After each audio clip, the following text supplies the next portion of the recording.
ao momento de descoisar as coisas que estão. Vamos descoisar. O tema da nossa mensagem é a falsa esperança da grande tribulação. Eu vou repetir o tema: a falsa esperança da grande tribulação.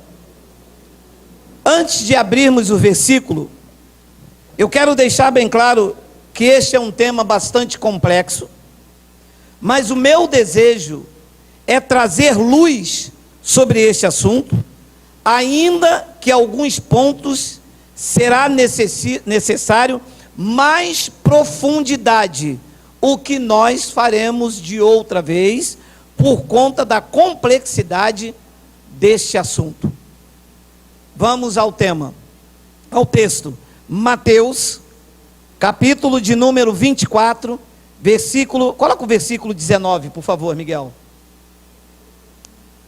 Olha lá. Ai das que estiverem grávidas e da que amamentarem naqueles dias. 20. Orai para que a vossa fuga não se dê no inverno e nem no sábado. 21. Porque nesse tempo haverá grande tribulação, como desde o princípio do mundo até agora não tem havido, e nem haverá jamais. Vamos fazer uma breve confissão. Senhor Jesus Cristo, Tu és o dono da igreja. Nós não estamos presos a uma teologia humana. O mestre da Tua igreja é o Espírito Santo. É o Espírito Santo que guia, que ilumina os olhos. É o Espírito Santo que exalta Cristo e não a homens. Respeitamos os homens, mas nós estamos submetidos a Cristo, que é o autor destas palavras.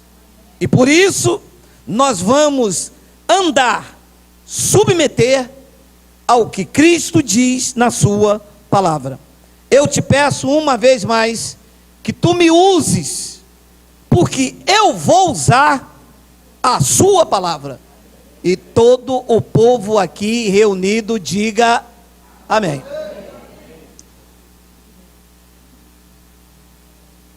Se nós isolarmos este versículo aqui, como fez a tradição durante anos,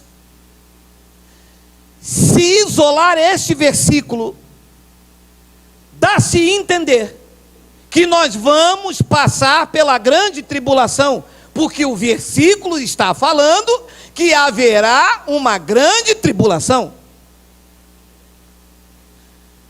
Quando nós pregamos o evangelho da graça de Deus, o sistema me ataca dizendo: o senhor não tem hermenêutica, o senhor não tem exegese, e o senhor não leu o texto. E eu digo sempre, quando eu leio um texto, eu não isolo o entendimento acerca do texto. Eu confiro coisas espirituais com espirituais. Eu não leio em Provérbios que tem uma rosa de Saron e digo que Jesus é a rosa de Saron. Isso é comparar coisas espirituais com materiais. Eu não leio em João que Jesus é a porta e coloco uma porta para as pessoas passarem. Isto é comparar coisas espirituais com materiais. Eu confiro coisas espirituais com espirituais, conferindo o evangelho com o evangelho. Durante anos, desde que igreja é igreja, se ouve dizer que Jesus vai voltar, vai levar a sua igreja, e que os desviados ficarão e passarão pela grande tribulação. Dizem ou não dizem? Dizem. Aí dizem mais, que se você estiver dentro de um local chamado igreja, e você não for membro desta igreja, e que se você não der dízimo, e que você não participa do pão e do suco, que eles chamam de ceia, não é ceia, é Páscoa, e que se você não participa disso, Jesus volta, e você fica passando pela grande tribulação. Nesta altura, os olhos dos crentes estão igual aquele cara da Praça é Nossa. Eu queria ter um amigo assim. Você lembra daquele? Zorra total. Uia, mas como eu tinha medo de Jesus voltar e eu ficar, meu amado. E tinha um presbítero muito usado nas divinas revelações do Espírito Santo, que ele disse que ele foi ao inferno. Hoje eu falo, por que não ficou lá?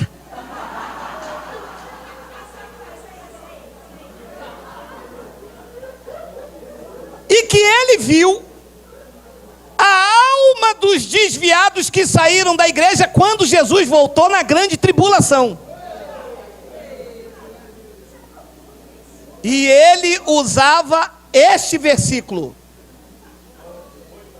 porque nesse tempo haverá grande tribulação, como desde o princípio do mundo até agora não tem havido e haverá jamais. Aí eles dizem, está na Bíblia. E aí, o senhor não prega a Bíblia? Está na Bíblia. O senhor não tem hermenêutica? Tem o quê? Ué, mas vocês têm hermenêutica e vocês sacudiram a igreja. Vocês têm o quê? Vocês têm exegese. Vocês têm essa coisa. E vocês manipularam a igreja. Vocês não revelaram as verdades do Evangelho. A igreja de Cristo está saqueada. As vidas feridas, humilhadas, algumas pessoas com depressão, outras, como disse a nossa irmã, entraram para dentro da caverna e de lá não querem sair por conta da hermenêutica dos pastores e não foram capazes com seu bacharelado, não foram capazes com suas teologias de revelar o Evangelho.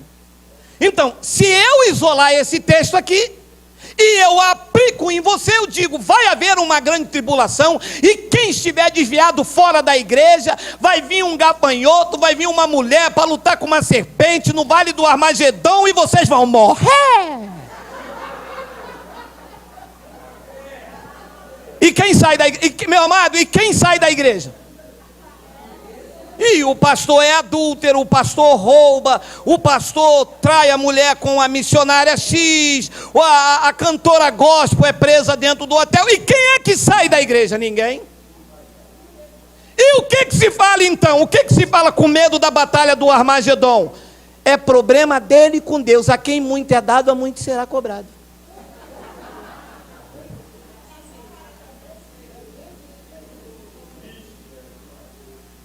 Então, este não é o único versículo desse assunto.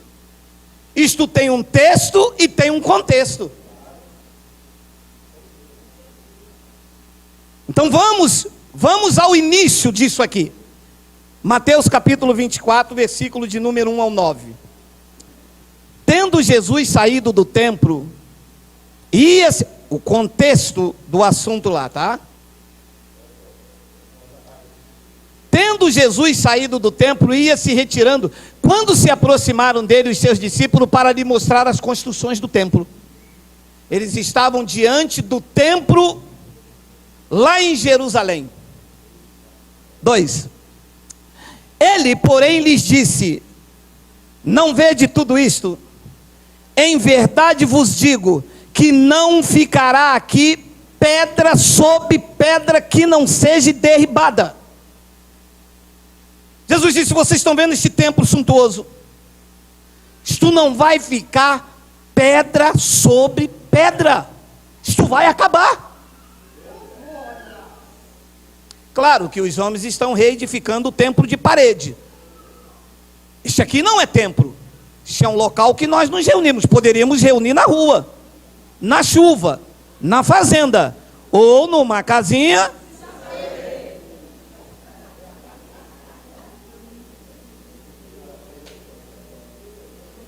Depois ele diz no versículo de número 3: no Monte das Oliveiras achava-se Jesus assentado. Quando se aproximaram os discípulos em particular e lhe pediram: dize-nos, quando sucederão essas coisas? Quais coisas? O templo que seria derribado. E de que sinal haverá da tua vinda e da consumação do século? Preste atenção. Quando o templo fosse derribado, havia uma promessa de que Jesus voltaria. E nesse tempo, a consumação do século aconteceria. Versículo 4.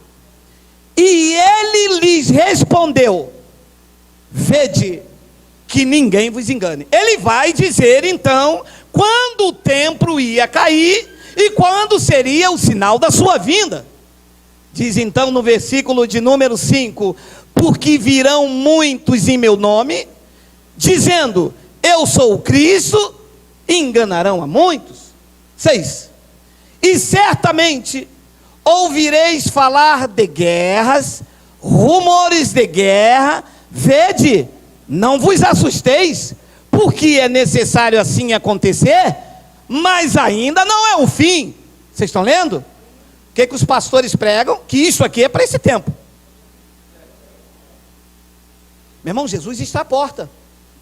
Você não viu? Teve uma guerra lá no Egito, e ele não disse na palavra que quando vocês ouvissem falar de guerra? 7. Porquanto se levantará nação contra nação, reino contra reino, e haverá fomes e terremotos em vários lugares. 8.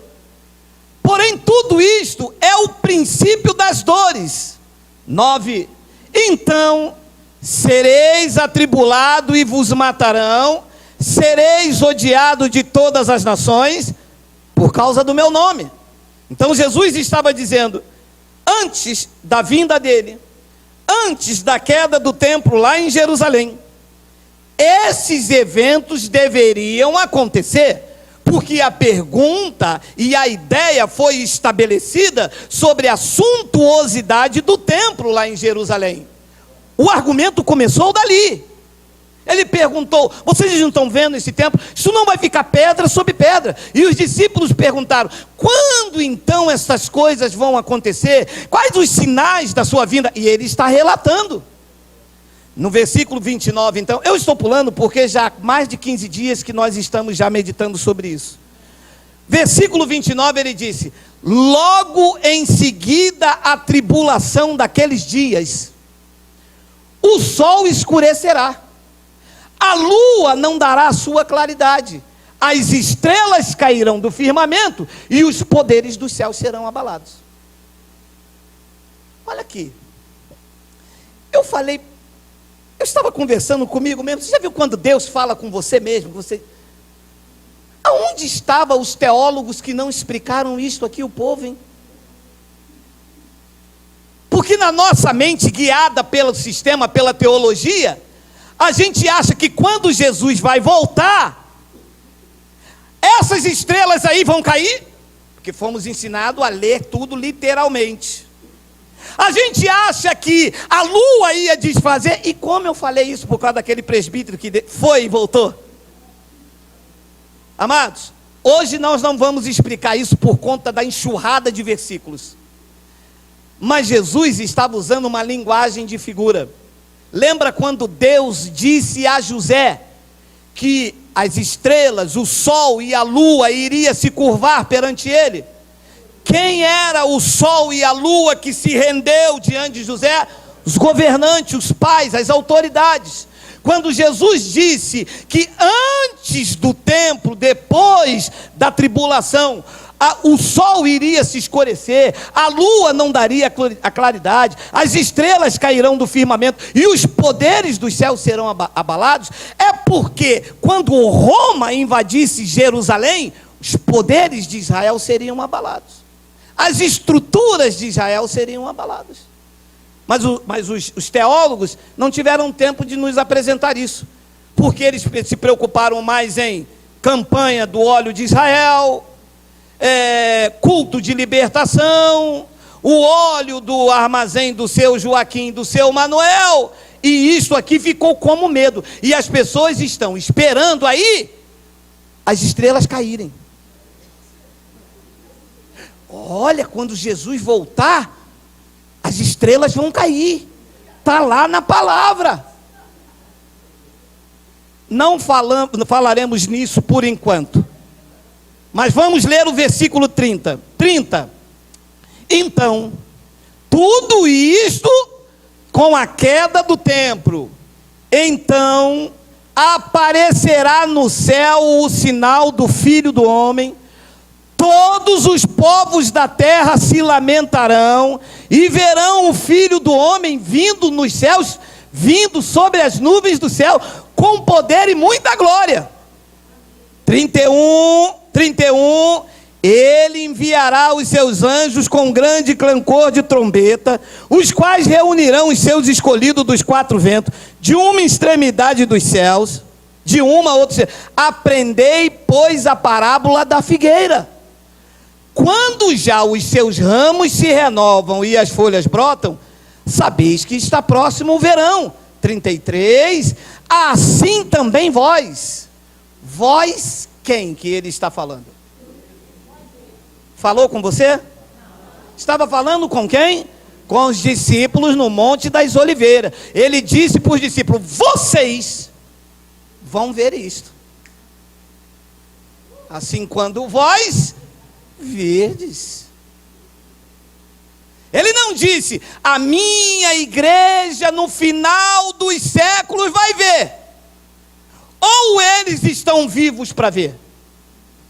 Não, ele disse: quando vocês virdes todas essas coisas, sabeis que estás próximos às portas. E os crentes dizem assim: Jesus está à porta. Porque prega isso aqui, Jesus está às portas. Olha, se você falar hoje que Jesus está às portas, você está contra o Evangelho. E eu vou te mostrar por quê. Olha o que diz o versículo 34. Em verdade vos digo, que não passará essa geração sem que tudo isso... A pergunta que eu falo com a palavra aberta é: aconteceu ou não aconteceu? Então, se eu estou esperando a grande tribulação, eu estou numa falsa esperança, porque a grande tribulação aconteceu naquela geração.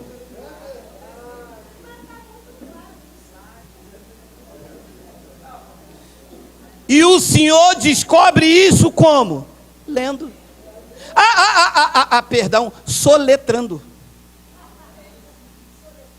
Para mim ler, eu tenho que Menel, Tarquim, Ufazim.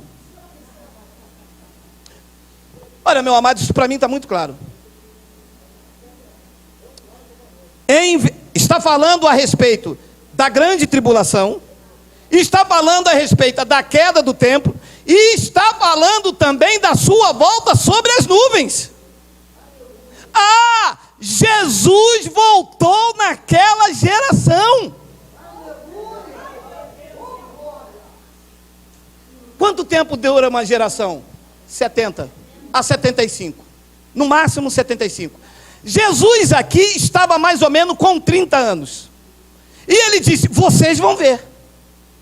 Quando vocês virem um sinal, está próximo, eu estou às portas. Por que essa linguagem às portas? Porque a cidade eram trancadas, tinha as portas. Jesus estaria chegando. Agora é interessante que eles me acusam que eu não tenho hermenêutica. E eles estão certos, porque eu não tenho mesmo. Eles me dizem que eu não tenho exegese. E eles estão certos, porque eu não tenho esse negócio mesmo. Mas o que eles não sabem é que há em mim um espírito de sabedoria e da revelação da parte do Espírito Santo para tirar o véu da igreja. Isso é que eles não sabem.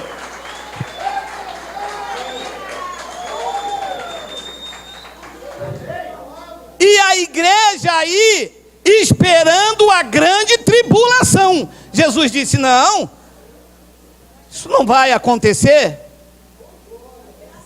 sem que passe essa geração. No ano 70, o templo de Jerusalém veio abaixo. E quem viveu naquela geração viu o templo cair e Jesus vir sobre a nuvem. Agora, a pergunta que se faz é: no ano 70 Jesus veio sobre a nuvem? Sim, porque isto era uma linguagem de figura para os judeus. Vir sobre a nuvem não quer dizer que Jesus ia vir Jesus de Nazaré. Senão, nós estaríamos no erro muito grotesco de que nós seríamos filhos da reencarnação, porque para ele vir na nuvem de forma literal, ele teria que se revestir de carne. Como eu ouviria sobre a nuvem? Ele teria que se revestir de carne para mim vê-lo, ou os judeus vê-lo, que era Jesus de Nazaré, porque ele disse: o filho do homem é que virá. Mas essa era uma linguagem de figura entre os judeus, porque vir sobre as nuvens para os judeus significava juízo e justiça sobre os judeus. 2 de Samuel, capítulo 22, versículo 7. Vamos ler ao 14. Na minha angústia eu invoquei o Senhor, clamei a meu Deus. Ele do seu templo ouviu a minha voz e o meu clamor chegou aos seus ouvidos. Então a terra se abalou e tremeu. Vacilaram também os fundamentos dos céus e se estremeceram, porque ele se indignou. 9. Das suas narinas subiu fumaça. Subiu? Deus tem narina? Porque isso é uma linguagem de figura entre os judeus. Depois ele diz: da sua boca fogo devorador. Dele, de Deus, saíram carvões. Sai carvão de Deus? Porque essa é uma linguagem de figura entre os judeus. Quando Jesus disse assim: vocês vão ver o filho do... Vocês dessa geração, vocês vão ver o filho do homem sobre a nuvem. Jesus estava dizendo: o juízo sobre o povo de Israel acontecerá nessa geração. Deus abreviou esse dia, que foi no ano 70. E aonde estavam os teólogos da igreja que não me explicam isso? Porque isso tira o medo de mim. Eu sei que eu não passarei pela grande tribulação, porque a igreja de Cristo está segura, tranquila e sem temor do mal. É a esposa dele.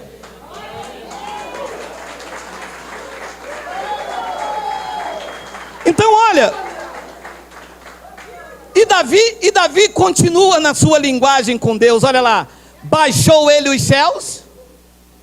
Diz que Deus baixou os céus e teve sob os pés densa escuridão. 11. Cavalgava um querubim e voou, e Deus foi visto sobre as asas do vento. Isso é uma linguagem de figura, meu amado. Que Deus não voou coisa nenhuma na asa de um querubim. Só o sistema fraudulento é que pode imprimir isso na cabeça das pessoas. E as pessoas estão dizendo aí: eu vou ver Jesus sobre a nuvem e todo olho o virá. Ninguém pode ver o Espírito, amado. Paulo pregou, segunda epístola de Paulo aos Coríntios, e prego eu a partir do Sarapuí: o Senhor é o Espírito. Ninguém pode ver Espírito. Aos gentios não é linguagem de figura, porque o coração do Pai foi revelado.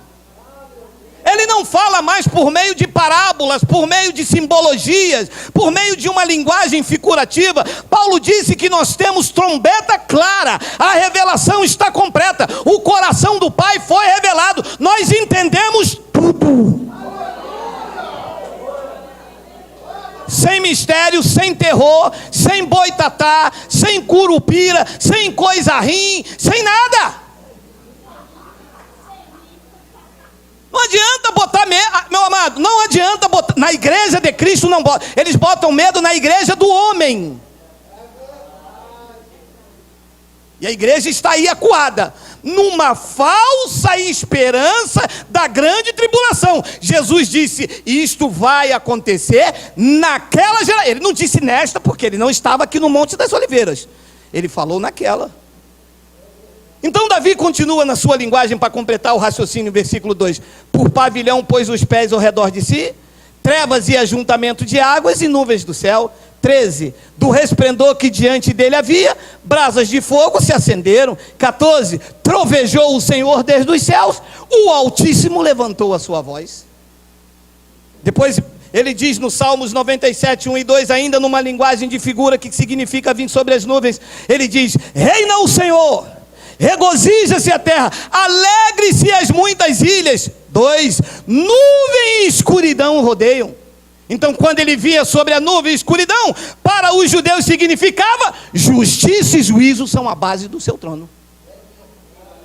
E por que Jesus disse que veria sobre as nuvens? Porque estava determinado pelo profeta Daniel que viria o juízo de Deus, a parousia de Jesus viria no ano 70. E o teólogo me perguntou: mas como é que o senhor sabe se Jesus veio no ano 70, se ele disse que ninguém sabia o dia e a hora? Alô? Aqui é a sabedoria, e quem ouvir entenda.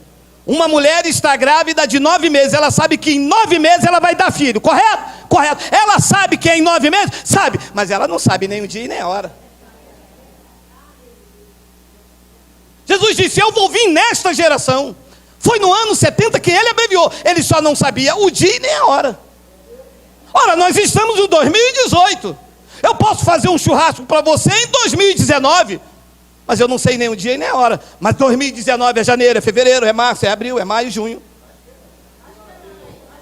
Mas 2019 vai sair.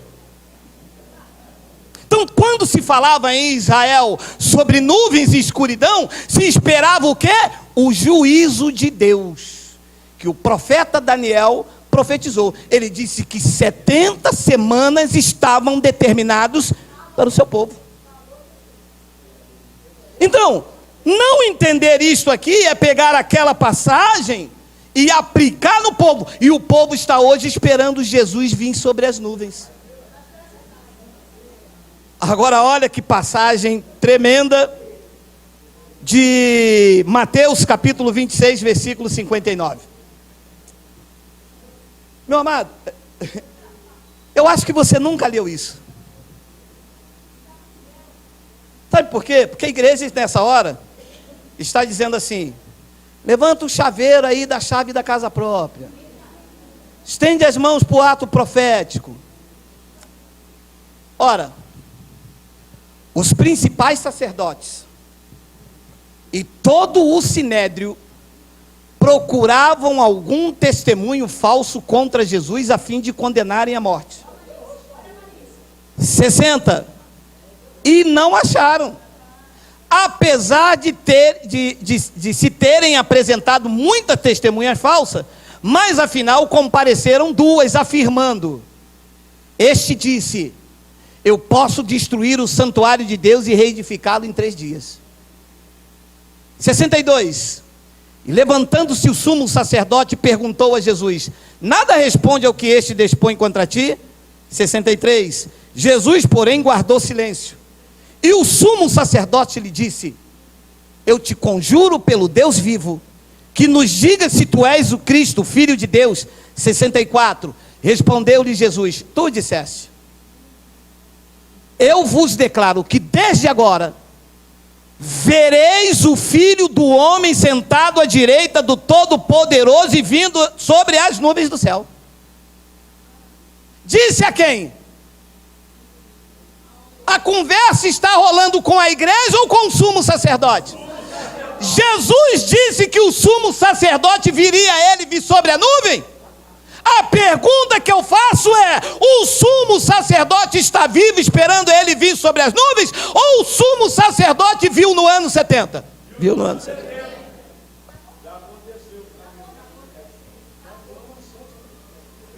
Porque se Jesus vier na nuvem ainda nesses dias, 2 coisas está notório aqui: ou Jesus é um grande mentiroso, ou o sumo sacerdote está vivo por aí até hoje e a gente precisa encontrar ele.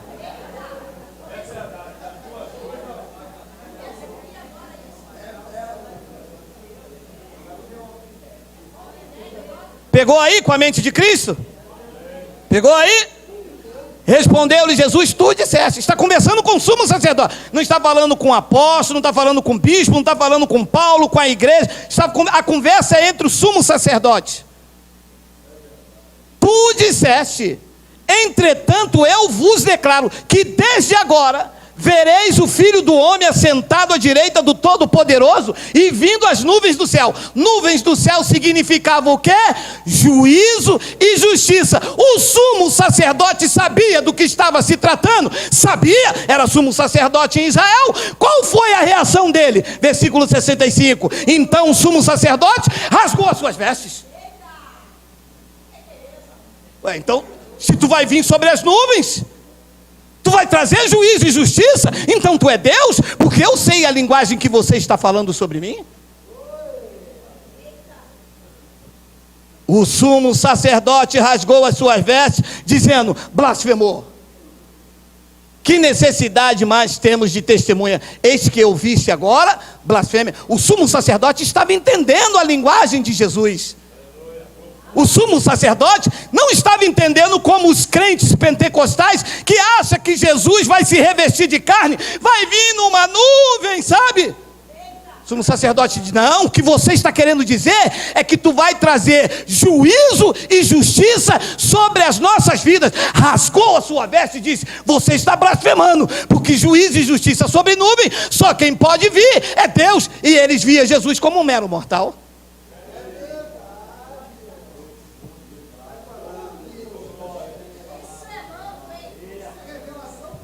Marcos capítulo de número 8, versículo 38.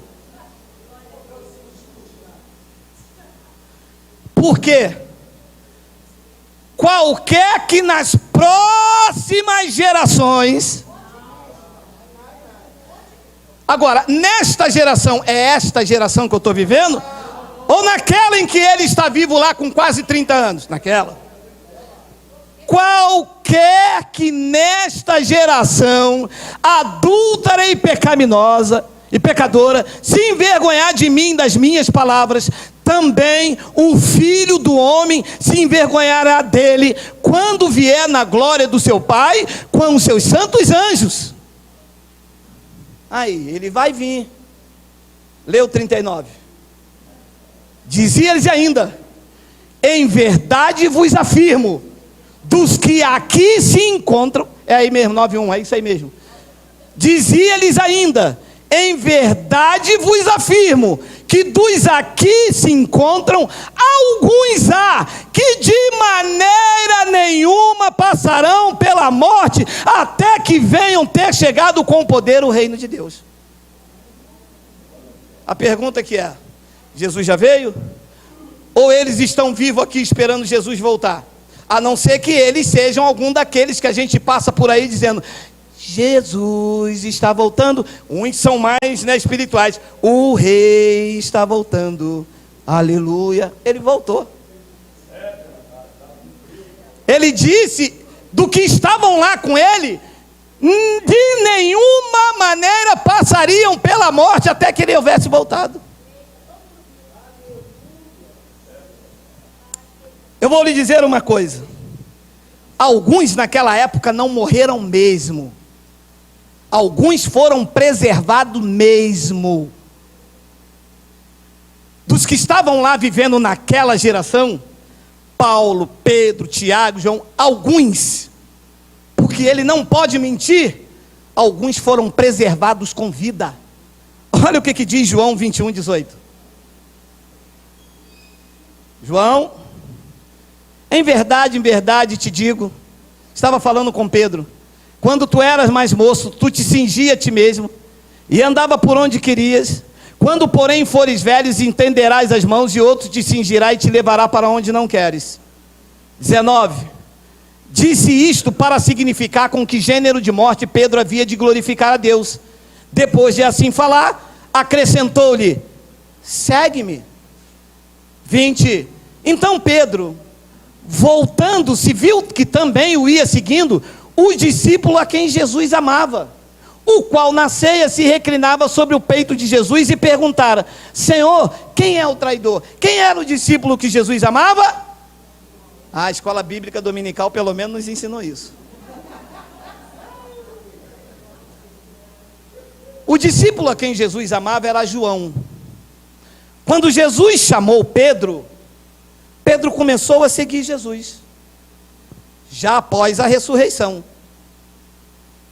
É após, sim. E então Pedro, quando olha para trás, vê João. E no versículo 21, vendo, pois, Pedro, perguntou a Jesus: e quanto a este? Perguntou: e quanto a João?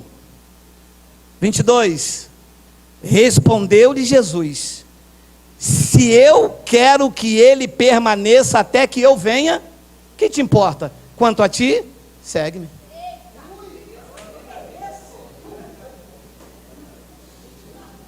Jesus disse: em verdade eu vos declaro, que alguns do que estão aqui não passarão a morte até que eu venha.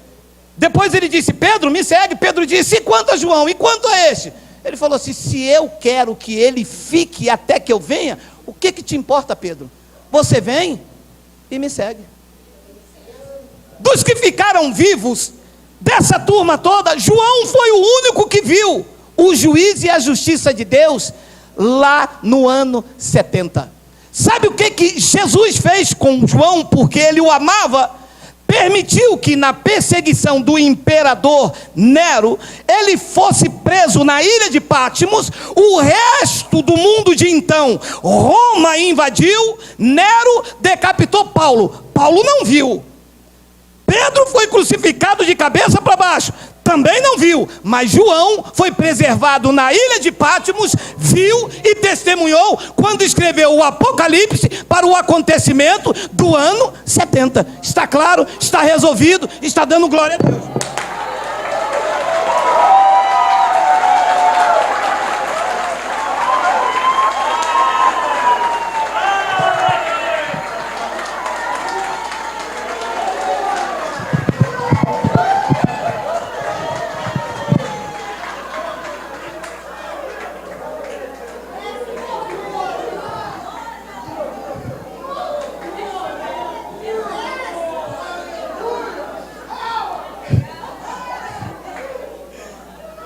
Respondeu-lhe Jesus: se eu quero que ele permaneça até que eu venha, o que te importa, Pedro? Quanto a ti, segue-me. 23. Então se tornou corrente entre os irmãos o dito que aquele discípulo não morreria. Ih, rapaz, você não está sabendo não? Não, o que é? A profecia de Daniel vai se cumprir. 70 semanas estão profetizadas contra o povo. João não vai morrer. Foi Jesus que disse: ele vai ficar até ele voltar com juízo e justiça sobre as nuvens. Porque este assunto era corrente entre os apóstolos. E começaram a dizer que João não iria morrer. Ora, Jesus não dissera que tal discípulo não morreria, mas sim que se eu quero que ele permaneça até que eu venha, que te importa? Paulo não viu. Paulo foi decapitado em Roma por Nero. Depois, no ano 68, Nero se suicidou.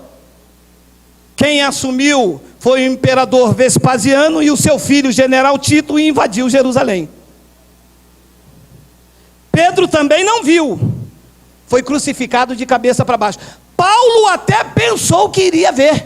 Olha lá o que diz Tessalonicenses. É Tessalonicenses? Olha lá, olha o que diz 1 Tessalonicenses capítulo 4. Aqui é a sabedoria e quem lê entenda. Paulo está escrevendo debaixo da perseguição da igreja. Paulo é mártir da igreja. Paulo foi decapitado por causa do testemunho da palavra de Deus por Nero. Paulo está escrevendo isso aqui, não é hoje no estado laico. Nero está perseguindo a igreja.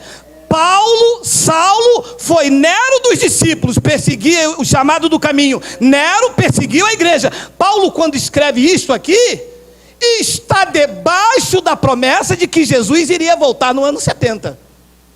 Vamos ler. Pois se cremos que Jesus morreu e ressuscitou, assim também Deus, mediante Jesus, trará em sua companhia os que dormem. Ora, ainda vos declaramos por palavra do Senhor isto. Agora, aqui está a chave da palavra. Nós, os vivos. Paulo está escrevendo isso aqui perto do ano 70. Pensou que ele estaria vivo, porque ele se incluiu como vivo. Ou ele achou que iria viver até o ano 2400, que os crentes esperam que Jesus vão vir. Então, para Paulo, ele está lá no ano 62, 65. Havia um juízo para o ano 70. Ele pensou o quê? Pô, está vivo. Depois ele diz, depois, isto, nós, os vivos. Ele se incluiu ou não? Se incluiu. Porque se o evento não fosse para ali daqui a algum dia, ele ia dizer, nós todos vamos morrer, mas os demais irmãos futuramente que ficarem vivos. Mas ele disse, nós, eu e vocês, os vivos, que ficarmos até a vinda do Senhor. Ele pensou que no ano 70 estaria vivo, só que Nero decapitou no ano 67. Amados, a escatologia da tradição falhou. A escatologia dos bacharéis em teologia é um engano. Fazer você esperar a grande tribulação é uma falsa esperança que coloca medo e pânico. A verdade é que Jesus veio para juízo no ano 70 sobre o povo de Israel. Israel se tornou adúltera, prostituta, e sobre ela havia uma sentença, sobre ela havia uma determinação. E veio o juízo no ano 70, Jesus veio sobre as nuvens, que era uma linguagem de figura, e sentenciou a geração de então. E nós, aonde estamos inseridos nessa história? Nós somos a esposa de Cristo, nós somos a igreja perfeita, sem ruga, sem mácula e sem defeito. Nós abraçamos a causa do Evangelho, estamos enamorados do Cristo ressuscitado. Eles não, ele veio para o que eram os seus, mas os seus o rejeitaram. A Israel terrena se envolveu com outros amores, se prostituiu, viveu com Roma no Império Babilônico, e João na ilha de Patmos disse que a Babilônia caiu. A Babilônia não é alguém que virá, a Babilônia é alguém que já foi. Era o Império Romano que caiu com todas as suas perversidades. João foi o único que ficou e viu. O livro de Apocalipse não é para os dias atuais. O livro de Apocalipse foi escrito no ano 68 por João na ilha de Patmos, para mostrar as coisas que deveriam acontecer em breve, e aconteceu no ano 70. Apocalipse capítulo 1, versículo 9. Eu, João, vai agora com esses olhos iluminados, vai prestando atenção. Eu, João, irmão vosso e companheiro aonde?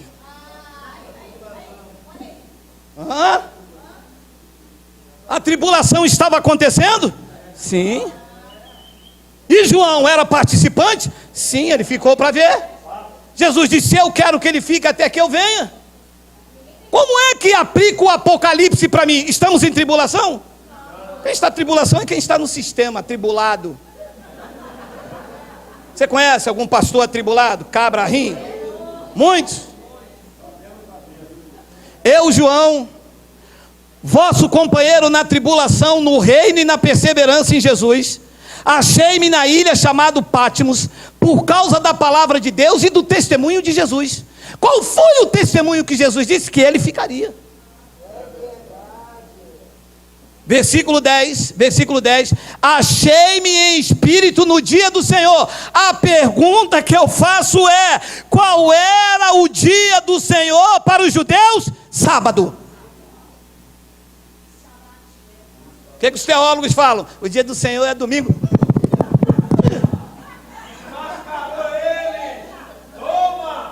Se ele é um judeu, o dia do judeu era quando, meu irmão? Era sábado. Achei-me em espírito no dia do Senhor e ouvi por trás de mim uma grande voz como trombeta. É até quando? Até o 3, já lemos o 3? Versículo 1 ao 2, passou direto. Apocalipse 1, 2. No 9, então vamos lá, 9, vai 9, depois a gente volta aí, por favor. Eu estou emocionado, eu estou coisado.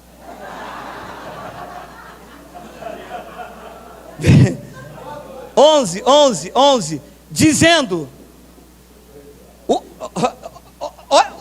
não sei se a essa altura a revelação já chegou em você.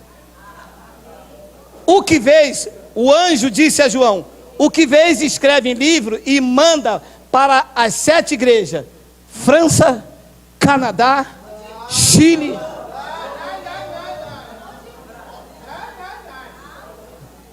Agora vamos ao entendimento. Essas igrejas estavam passando pela grande tribulação na Ásia. Concorda? No ano 68, sob a perseguição de Vespasiano. O livro de Apocalipse foi escrito para quem estava debaixo da grande tribulação antes do ano 70, e Jesus revelou a João o seu conteúdo. Não revelou a nós revelou a Paulo para os séculos vindouros.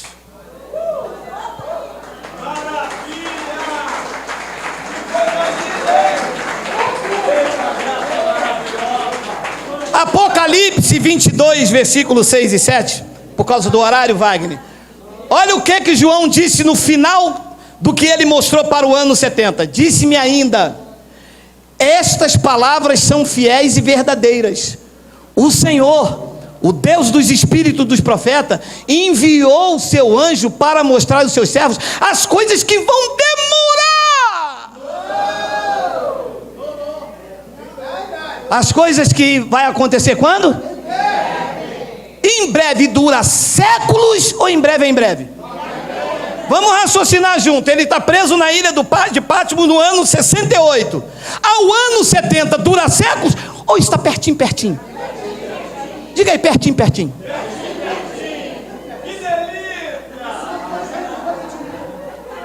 Aconteceu. E ele diz: são palavras fiéis e verdadeiras. Aconteceu. Versículo 7, tem. Oi. Eis que venho, mas vou demorar bastante.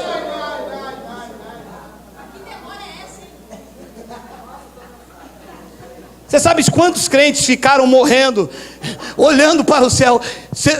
Minha irmã, eu estou partindo, chama o pastor, eu estou vendo ele vindo nas nuvens.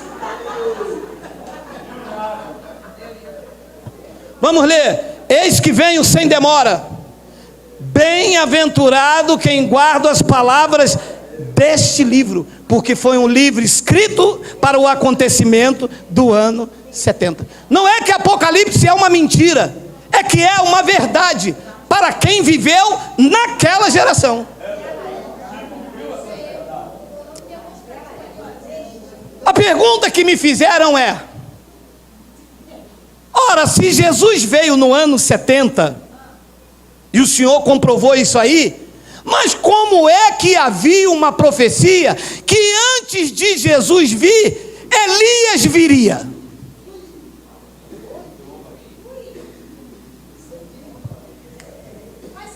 E agora? Malaquias capítulo 4 é a profecia. Eis que eu vos enviarei o profeta Elias, antes que venha o grande e terrível dia do Senhor. O dia do Senhor era o dia da vingança de Deus, que aconteceu no ano 70. 6. Ele converterá o coração dos pais aos filhos. Elias viria antes do ano 70, que foi a parousia, a justiça. Diz que ele enviaria Elias. Ele converterá o coração dos pais aos filhos, e o coração dos filhos a seus pais, para que eu não venha e fira a terra com maldição. Qual seria o papel do profeta Elias? Antes da sentença lá em Jerusalém, Elias viria e converteria o pai, os filhos, para que a terra não fosse ferida com maldição. E a pergunta que eu fiz foi: e aonde está Elias, que ninguém viu Elias? Mateus capítulo 17 tem a resposta. Mas os discípulos o interrogaram: por que dizem, pois, os escribas ser necessário que Elias venha primeiro? Segura.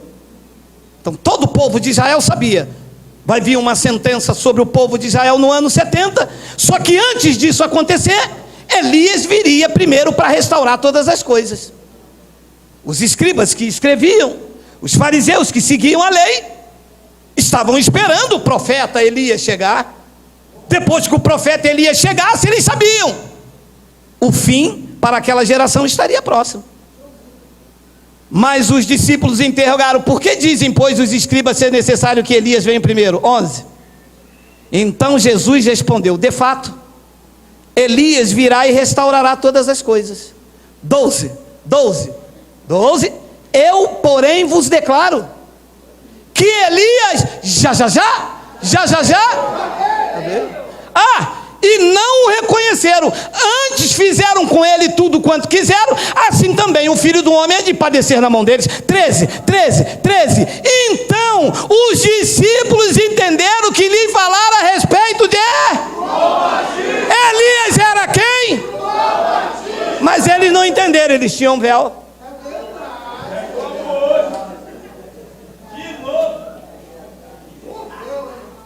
E os teólogos estão aí: não, é porque Elias foi para o céu, o homem tem que morrer, vindo depois disso o juízo, e ele vai morrer. Jesus: alô, igreja, Elias já veio. Veio ou não veio? Está escrito que ele veio, ou Elias virá? Elias já veio. Lucas capítulo 1, versículo 13 ao 17. Então, Lucas: disse-lhe, porém, o anjo, Zacarias, o sumo sacerdote, disse-lhe, porém, o anjo: Zacarias, não temas, porque a tua oração foi ouvida, e Isabel, tua mulher, dará à luz um filho, a quem darás o nome de João Batista, o profeta. 14. Em ti haverá prazer e alegria, e muitos se regozijarão com o seu nascimento. 15. Pois ele será grande diante do Senhor, não beberá vinho nem bebida forte, e será cheio do Espírito Santo, já do ventre materno. 16. E converterá muito dos filhos de Israel ao Senhor seu Deus. 17. E irá diante do Senhor no espírito e poder de Elias.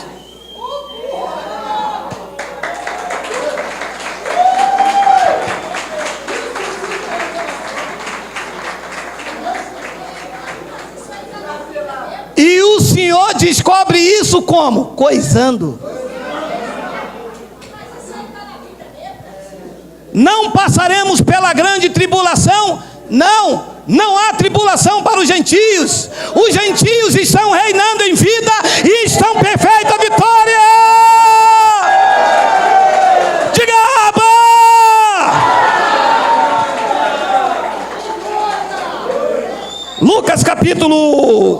Marcos capítulo 13, versículo 19. Porque aqueles dias serão de tamanha tribulação, como nunca houve desde o princípio do mundo que Deus criou até agora, e nunca, jamais haverá grande tribulação. Diga nunca, jamais. Quando é que ela aconteceu? No ano 70.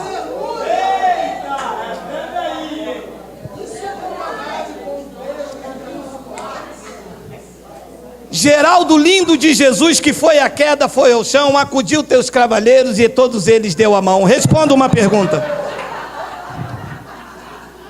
Responda-me uma pergunta. Eu não vou falar nesse assunto hoje, eu vou só aguçar. E as duas testemunhas, hein?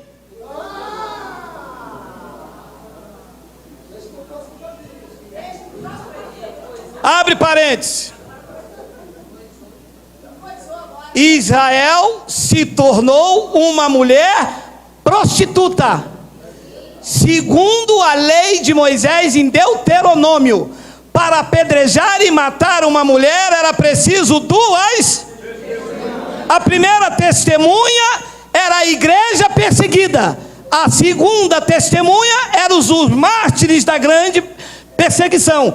Pedro, Paulo, que foi decapitado. Por quê? Porque por causa da boca de duas ou três testemunhas, toda a questão será resolvida. É difícil, mas se complicam, dizendo que Elias vai vir, vai ser crucificado na praça, e que vai morrer, e que vai decapitar. Tu imagina, porque o Trump vai ser a besta que surgiu do mar, é porque o Papa Francisco, e diz até que é Geraldo.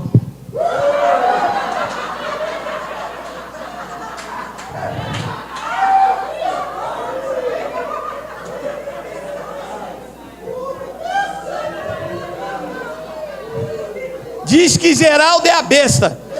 Ó, meu amado, se me chamar de besta, é meu aniversário, me respeite, pô. Que Geraldo é a besta? A besta foi o imperador Vespasiano. Besta é a metáfora para um animal raivoso que espuma ódio.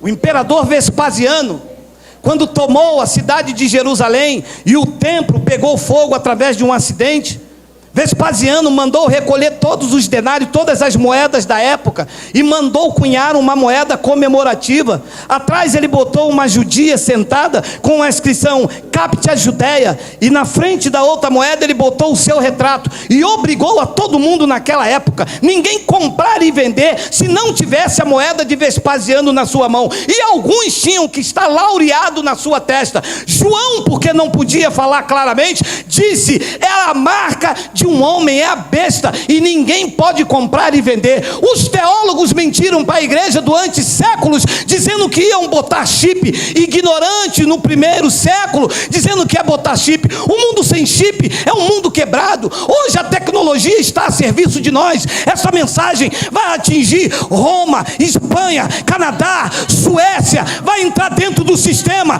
vai balançar, vai sacudir, vai libertar os crentes. A igreja de Cristo é gloriosa, tem cabeça Jesus Cristo.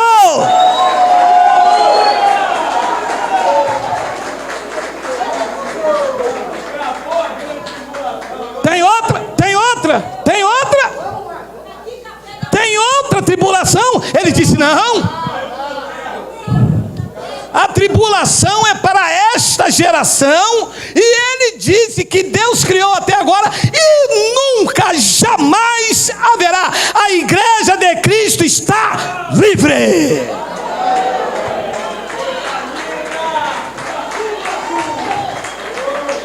Efésios capítulo 5, versículo de número 25, estamos terminando. É aniversário, meu amado.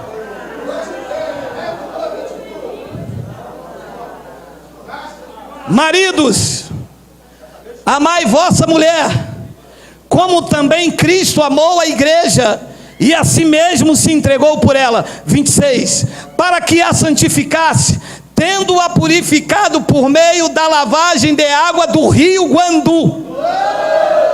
Do rio lá de Niterói, nossos irmãos, daquele rio lá de Niterói. A igreja foi purificada por Cristo pela lavagem de água, pela palavra. 27, para apresentar a si mesmo igreja desgraçada, igreja feiticeira, igreja gloriosa. Quem é a igreja gloriosa aqui? Diga Abba. Diga glória a Deus, diga glória a Deus, diga glória.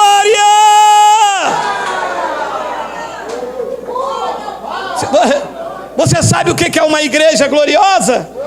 Sabe? É uma igreja gloriosa.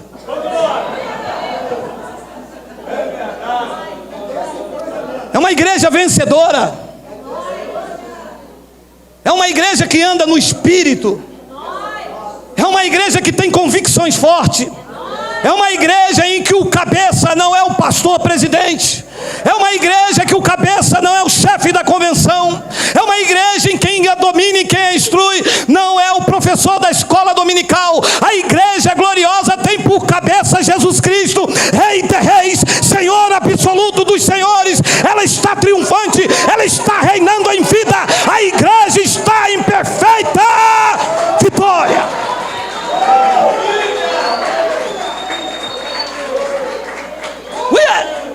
Para apresentar a si mesmo igreja gloriosa, sem mácula, nem ruga, nem coisa semelhante, mas a igreja do novo pacto é santa e sem defeito. Romanos 5,17.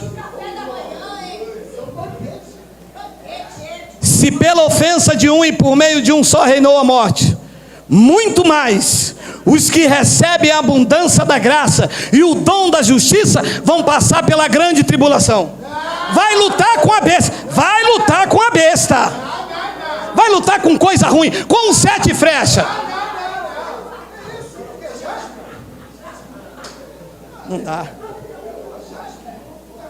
Quem recebe a abundância da graça, que é o que você está recebendo esta manhã, reinarão em vida. Não é na morte, não é no túmulo, não é no céu, é para reinar em vida. Quem recebe aí? Diga: eu estou reinando em vida e estou em perfeita vitória. Reinando em vida e em perfeita vitória. Reinando em vida e em perfeita vitória. Reinando em vida. Toma posse aí, meu amado. Toma posse aí, meu amado. Toma posse aí, meu amado.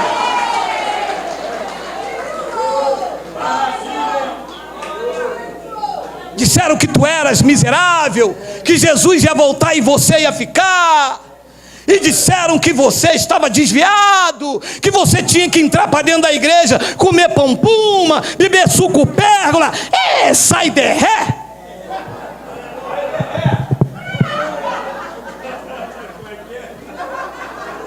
Sai de ré.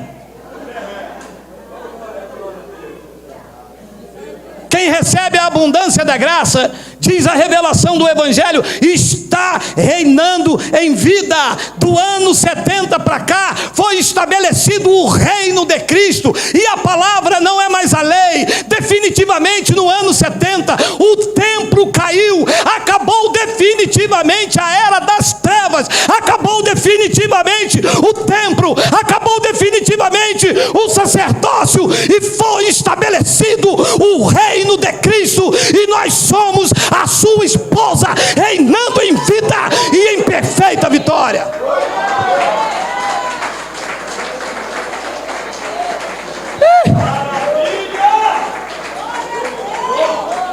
Efésios capítulo 2, versículo 4. Eu acho que eu vou morrer.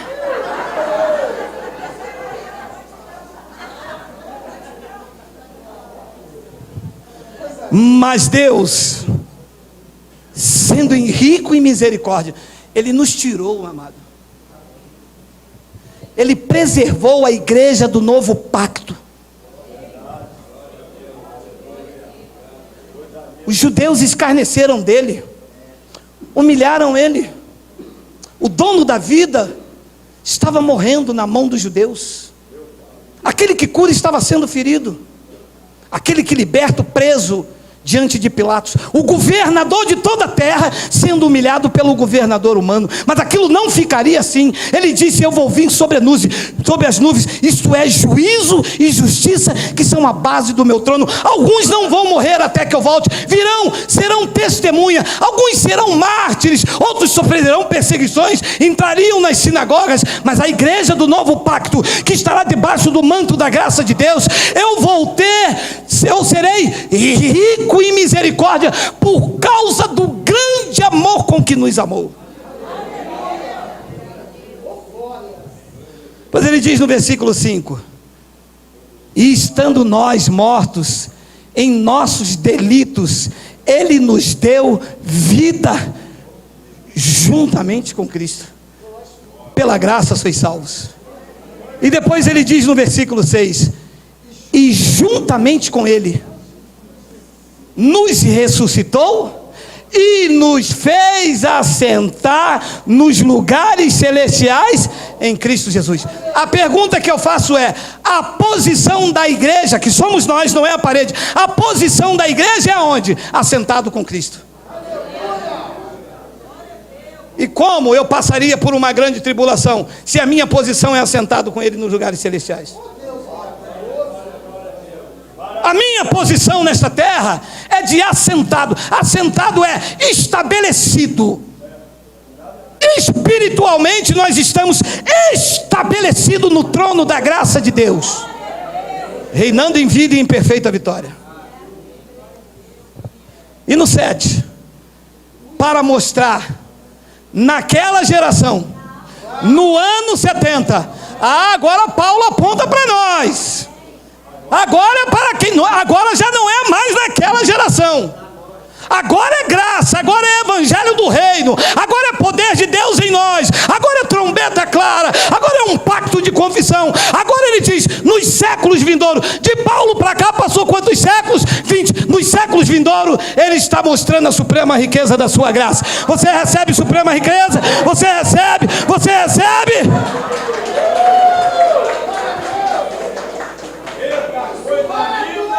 Agora não é nesta geração. Agora é para quem virá neste século, no outro, no outro, no outro. Graça, suprema riqueza da sua graça em bondade para conosco em Cristo Jesus.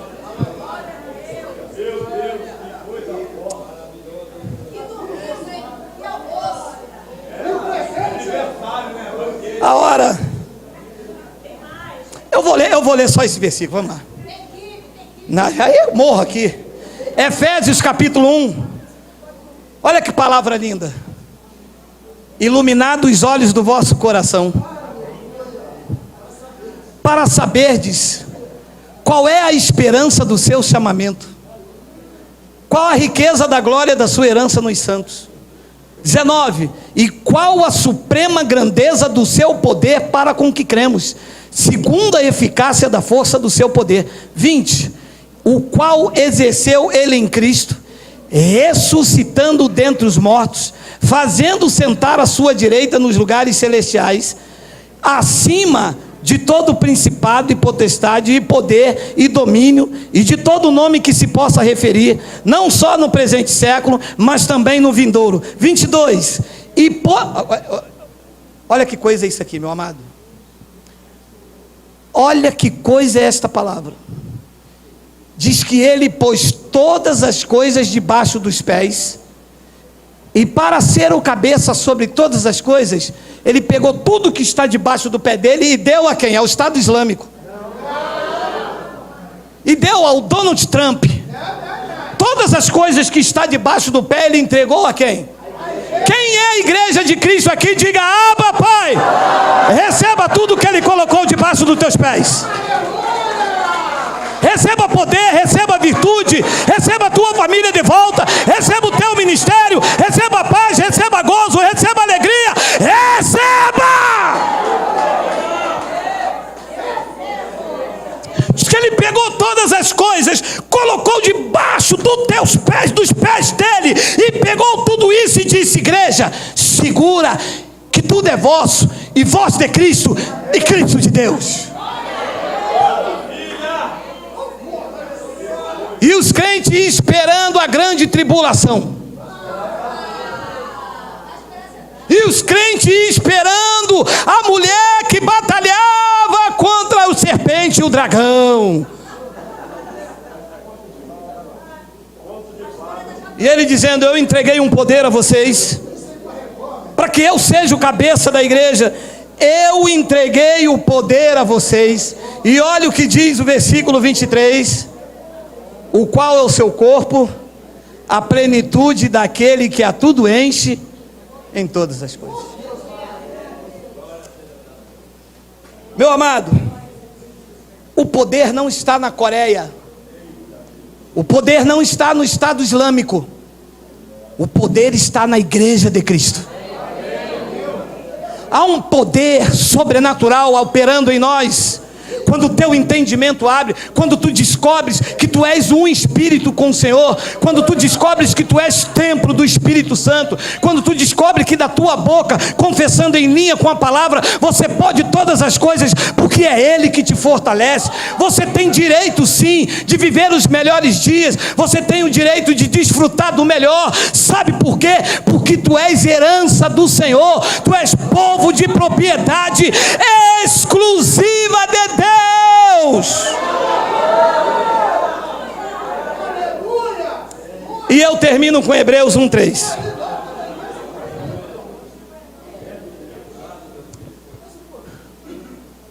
Coloca o versículo 1, que ainda tenho 30 segundos. Havendo Deus outrora falado muitas vezes e de muitas maneiras aos pais pelos profetas, nesses últimos dias nos falou sobre um homem falando balabachúria.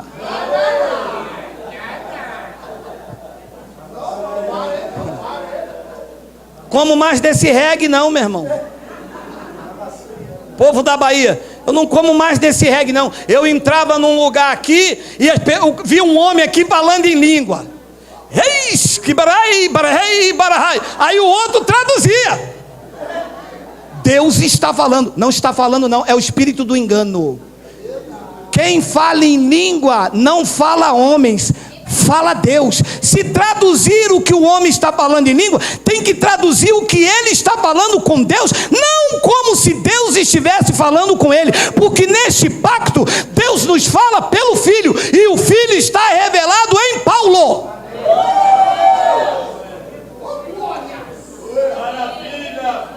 Aqui não come desse reggae não, meu irmão. Nesses últimos dias nos falou pelo Filho, a quem constituiu o herdeiro de todas as coisas, pelo qual também fez o universo. 3, Ele, que é o resplendor da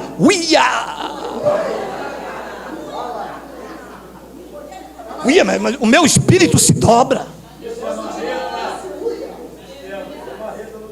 E a igreja o trata como um fracassado, que vai lutar contra um dragão, e que talvez, quem sabe, ele ganhe essa batalha do Armagedon, se o diabo não estiver muito furioso.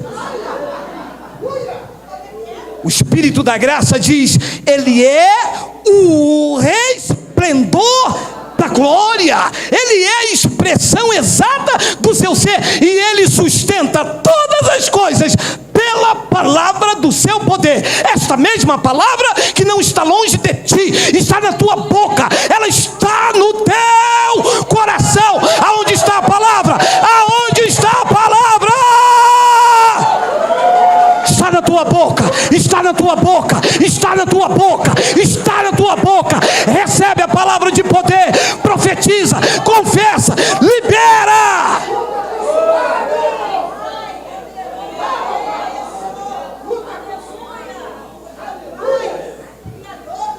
Está vendo essas potências aí? Está vendo o Iraque? Está vendo a Cisjordânia? Está vendo China? Está vendo os mísseis? São sustentados pela palavra do seu poder. Mas o Senhor tem fé para acreditar nisso? Meu amado, foi Ele que me deu o dom de fé. Esta palavra está na minha boca, está no meu coração. O poder não está no Estado Islâmico, o poder não está em Donald Trump, o poder não está na Coreia, o poder está na igreja que confessa a palavra do seu poder. Diz que depois dele ter feito a purificação dos pecados, Ele assentou-se à direita da majestade nas alturas. E só sentou lá depois que purificou a igreja do novo pacto.